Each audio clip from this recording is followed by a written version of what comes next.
ఓం శ్రీం హ్రీం క్లీం గ్లౌం గం గణపతయే నమః వరవరద సర్వజనం మే వశమానయ స్వాహా. ఓం ఐం హ్రీం శ్రీం శ్రీమాత్రే నమః శివశక్త్యైకరూపిణ్యే ఓం నమః శివాయ. ఓం ఓం ఓం ఓం శ్రీ గురుభ్యో నమః. ముగిల్చల్ల వేణుగోపాల దత్తాత్రేయ నమః. ఓం నమో నారాయణాయ. ఓం నమో భగవతే వాసుదేవాయ. ఓం గరుడదేవాయ నమః. సంపూర్ణ గరుడ మహాపురాణం సరళవచనం 11వ భాగం ప్రారంభం. అష్టవిధ వివాహాలు.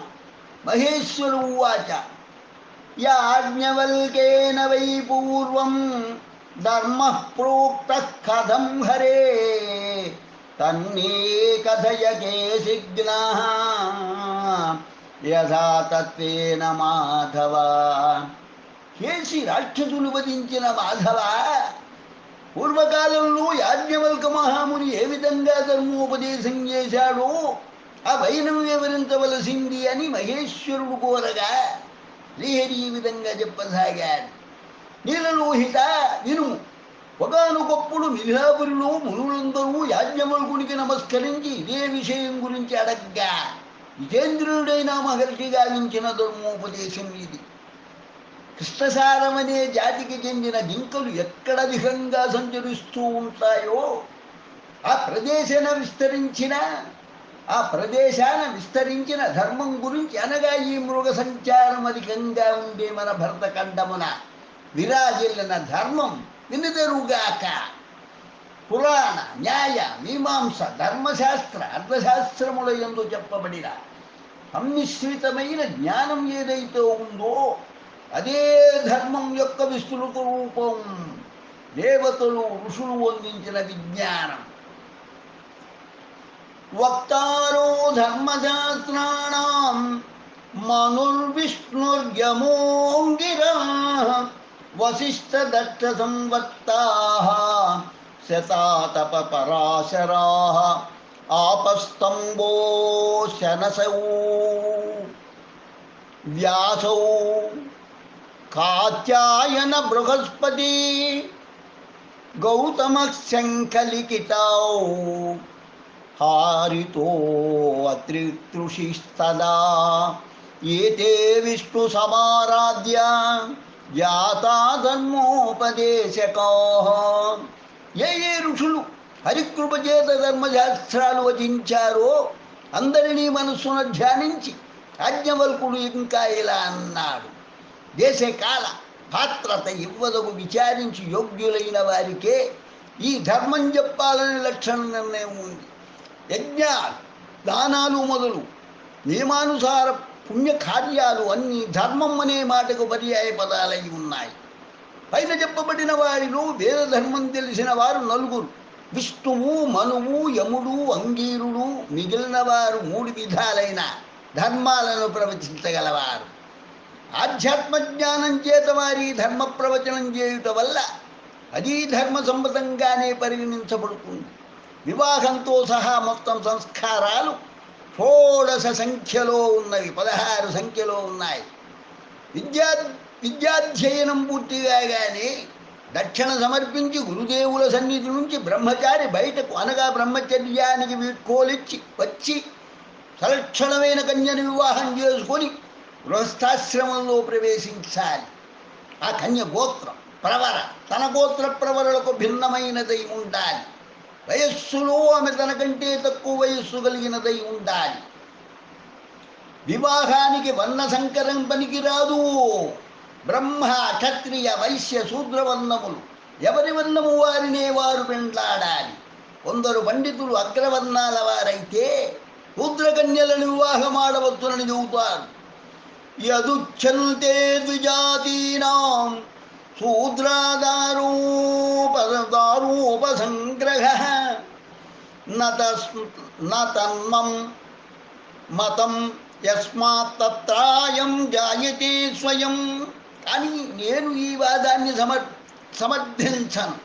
ఎందుకంటే ఆ విధంగా చేసుకున్న వివాహంలో క్షేత్ర బీజ న్యాయాన్ని అనుసరించి అట్లే ఆత్మావై పుత్రనామాసి అనే వేదోక్తిని అనుసరించి వారికి సంతానం కనుగగలిగితే ఆ సంతానం పంట, క్షేత్రం అంటే తల్లి యొక్క సారాన్ని కలిగి ముఖ్యంగా పుత్రుడు ద్విజజాతి సమాజం ముందు ప్రశ్నార్థకంగా నిలబెట్టవచ్చు.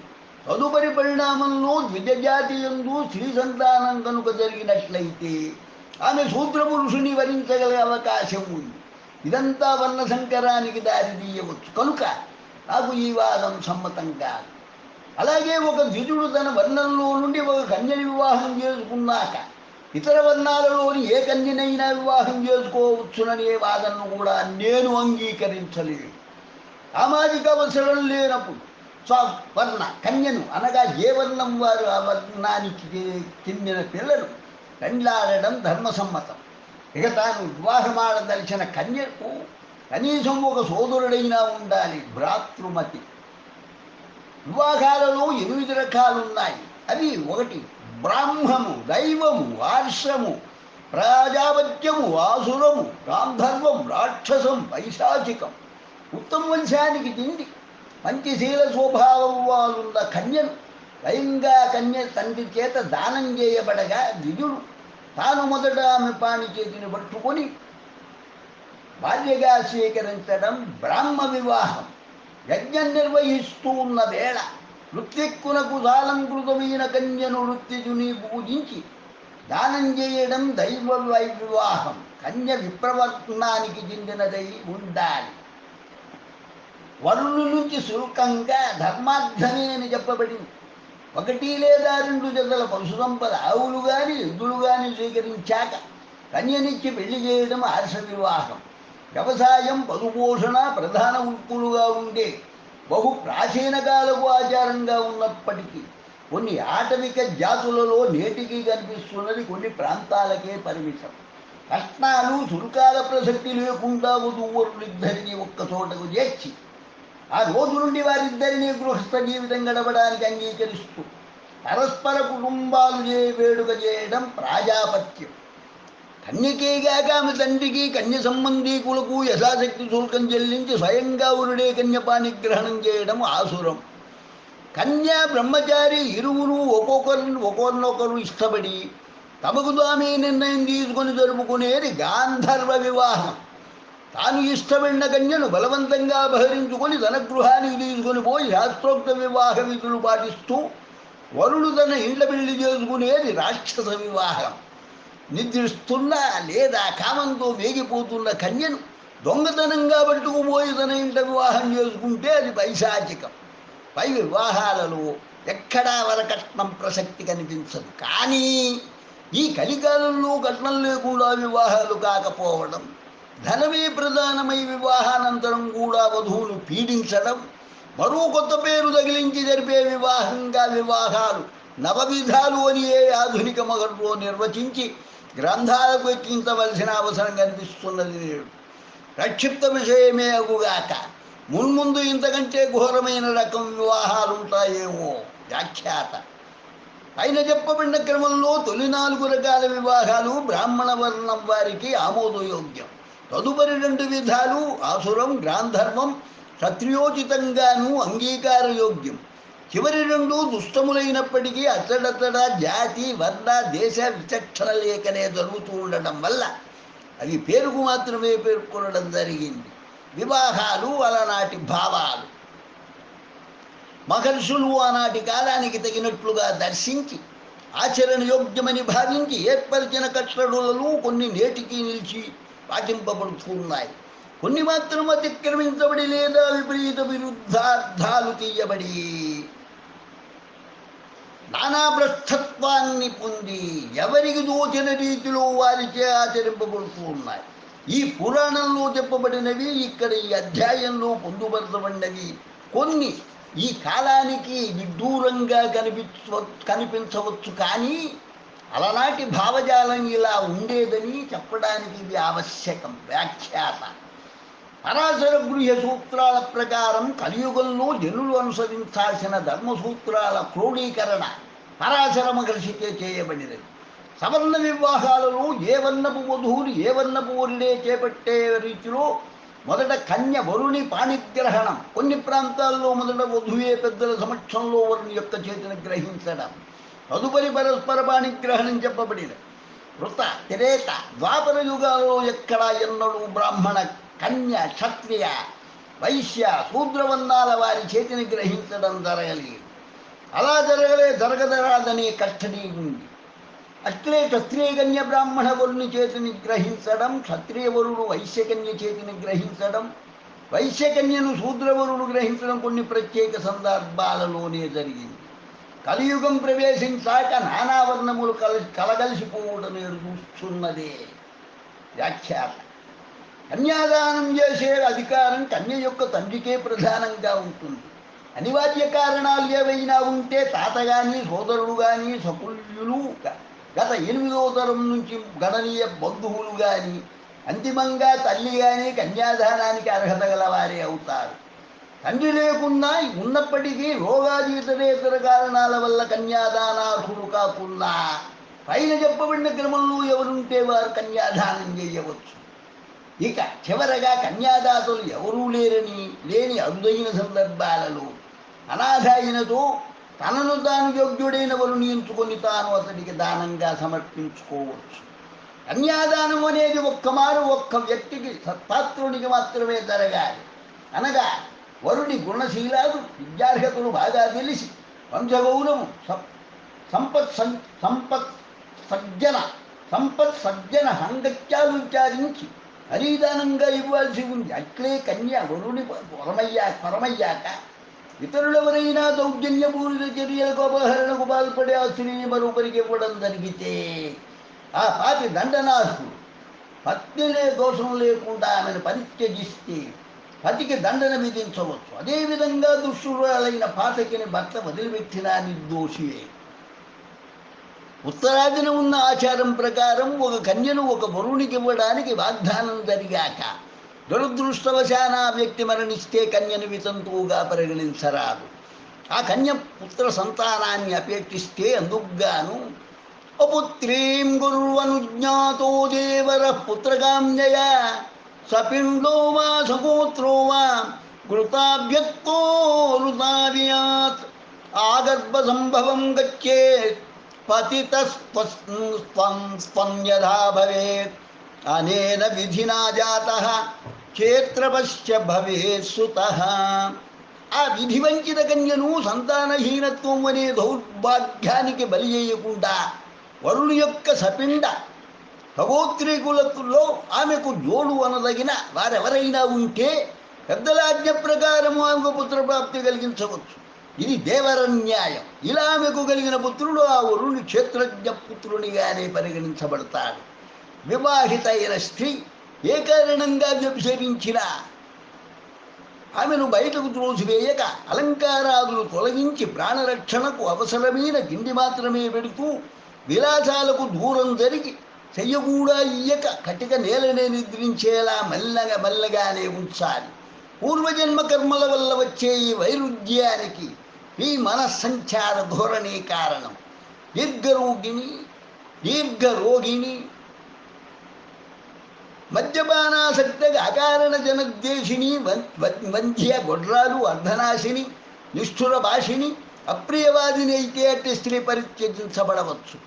ఏ విధంగా ఆమె పరిత్యక్త అయినప్పటికీ ఆ స్త్రీ మొదట చేపట్టినందున ఆమె భర్త తన సంపదలో 3వ వంతు భాగాన్ని ఆమెకు సుఖంగా బ్రతికేందుకు ఇవ్వవలసి ఉంటుంది.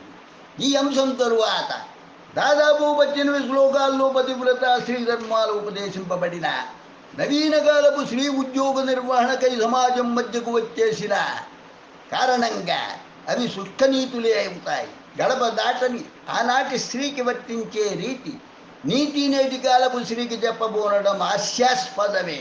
ఇది మా అభిప్రాయం మాత్రమే. వ్యాఖ్యాత: పన్న సాంకర్యం గృహస్థు ధర్మాలు. యాజ్ఞవల్క ఉవాచ: వక్షే సంకరజాత్యాది గృహస్థాది విధింబరం విప్రాన్మూర్ధా విజిక్తో హి క్షత్రియార్యా విషక్త్రియాం. ఇప్పుడు నేను శంకర జాతుల ఉత్పత్తి గురించి సద్గృహస్సు యొక్క ధర్మాల గురించి చెబుతున్నాను అంటూ యాజ్ఞవల్కుడు ఇట్లా ప్రారంభించాడు. బ్రాహ్మణ పురుషునితో సంగమించిన క్షత్రియ స్త్రీ వల్ల మూర్ధాభిషిక్త అనే శంకర జాతి మొదలైంది. అట్లే బ్రాహ్మణ పురుషునితో సంపర్కం చేత వైశ్య స్త్రీకి జన్మించిన సంతానం అంబస్థమనే పేర ఒక జాతిగా గుర్తింపబడింది. బ్రాహ్మణ పురుషుని ద్వారా పుత్రవతి అయిన శూద్ర స్త్రీకి నిషాదులు, పర్వతులు అనే జాతి జనులుగా పరిగణింపబడినారు. ఇవి అనులోమ శంకర జాతులు. ఇవిగాక వివిధ ఇతర వర్ణాల స్త్రీ పురుషుల కలయిక మరిన్ని విధములైన శంకర జాతుల ఉద్భవానికి దారితీసింది. ఆ వైనం ఇలా సాగింది. పురుషుని వర్ణము స్త్రీ వర్ణము ఏర్పడిన శంకర జాతి ఏ విభాగం? క్షత్రియ వైశ్య మహిష్య అనులోమజ. క్షత్రియ శూద్ర మ్లేచ్ఛ అనులోమజ, వైశ్య శూద్ర కరణ అనులోమజ, క్షత్రియ బ్రాహ్మణ సూత ప్రతిలోమజ, వైశ్య బ్రాహ్మణ వైదేహ ప్రతిలోమజ, శూద్ర బ్రాహ్మణ చండాల ప్రతిలోమజ, వైశ్య క్షత్రియ మాగధ ప్రతిలోమజ, శూద్ర క్షత్రియ క్షత్ర ప్రతిలోమజ, శూద్ర వైశ్య అవయోగ ప్రతిలోమజ, వైశ్య శంకర అవయోగ శంకర, కరణ శంకర, చండాల శంకర, రథకార నీచ అధమాధమ. పై పట్టికలో ఉదాహరణకు రెండు శంకర జాతుల జంటల గురించి మాత్రమే చెప్పడానికి కారణం. అంతకంటే అధమాధమ శంకర జాతుల గురించి కనీసం ఊహించడానికైనా మనస్సు ఒప్పకపోవడమే. కలియుగంలో ఈ సాంకర్య దోషం తారాస్థాయికి క్రమంగా చేరి బ్రాహ్మణ్యం అనేది కల్క్యావతార వేళకు నామమాత్రావశిష్టమైపోగలదని శ్రీమద్భాగవత పురాణం చెబుతున్నది వ్యాఖ్యాత. యాజ్ఞవల్కుడు ఇంకా ఇలా కొనసాగించాడు. శంకరం వల్ల చెడు ఏ వర్ణమైన మళ్ళీ స్వచ్ఛదశకు రావాలంటే 6 తరాలు గడిచిపోవాలి. బ్రాహ్మణ శూద్ర శంకర జాతిగా ఏర్పడిన నిషాదులనే వారి తరంలో ప్రతి తరానికి ఒక స్త్రీ సంతానం ఉంటుంది. ఆమె ఏ తరంలోనిదైనా బ్రాహ్మణ్ణి మాత్రమే వరిస్తూ ఉంటే అలా 6 తరాలు గడిచి 7వ తరంలోకి వచ్చేసరికి వారికి జన్మించిన సంతానం శుద్ధులై తిరిగి బ్రాహ్మణ్యాన్ని పొందుతారన్నమాట. అట్లే మూర్ధాభిషిక్తులైతే 5వ తరానికే బ్రాహ్మణ్యం అనేది ప్రాప్తిస్తుంది. వర్ణ సాంకర్య దోషం వివాహానికి సంబంధించినదిగానే చాలామంది భావిస్తూ ఉంటారు. అది సరికాదు. ఉదాహరణకు యజ్ఞాలు, అధ్యాపక వృత్తి నిర్వహించవలసి ఉన్న బ్రాహ్మణుడు జీవిక సాగకోవడం కోసం ఏ క్షత్రియ ధర్మాన్ని అనుసరించాడనుకుందాం, లేదా వైశ్య వృత్తిని చేపట్టాడనుకుందాం. ఈ విధంగా తనది కాని ధర్మాన్ని ఏ వర్ణం వారు అనుసరించినా అది కూడా కర్మ వ్యత్యయం వల్ల వర్ణ సాంకర్య దోషార్హమవుతుంది. దీనికి శ్లోకమే ప్రమాణం. అసంస్తుతాస్తు వై జ్ఞేయాః ప్రతిలోమానులోమజాః జాత్యుత్కర్షాత్ ద్విజో యజ్ఞేయః సప్తమే పంచమే పివా వ్యత్యయే కర్మణాం సామ్యే పూర్వవచ్యోత్తరావరం కర్మస్మాత్తాం వివాహాగ్నౌ కుర్వితి ప్రత్యహం గృహీ. పరిస్థితుల ప్రాబల్యం వల్ల ఉత్తమ కుల సంజాతులైన వారు తమ కులం కంటే కింది స్థాయి కుల వృత్తిని అవలంబించినప్పటికీ పరిస్థితులు చక్కబడిన తిరిగి తమ కుల వృత్తిని అనుసరించక అదే వృత్తి ఎందు స్థిరపడితే తరతరాలు ఆ వృత్తిని నమ్ముకొని ఉండిపోతే అటువంటి వారు కూడా వర్ణ సంకరులుగానే పరిగణింపబడతారు. వ్యాఖ్యాత శంకర వర్ణాలు తిరిగి 3 విధాలుగా భావించారు.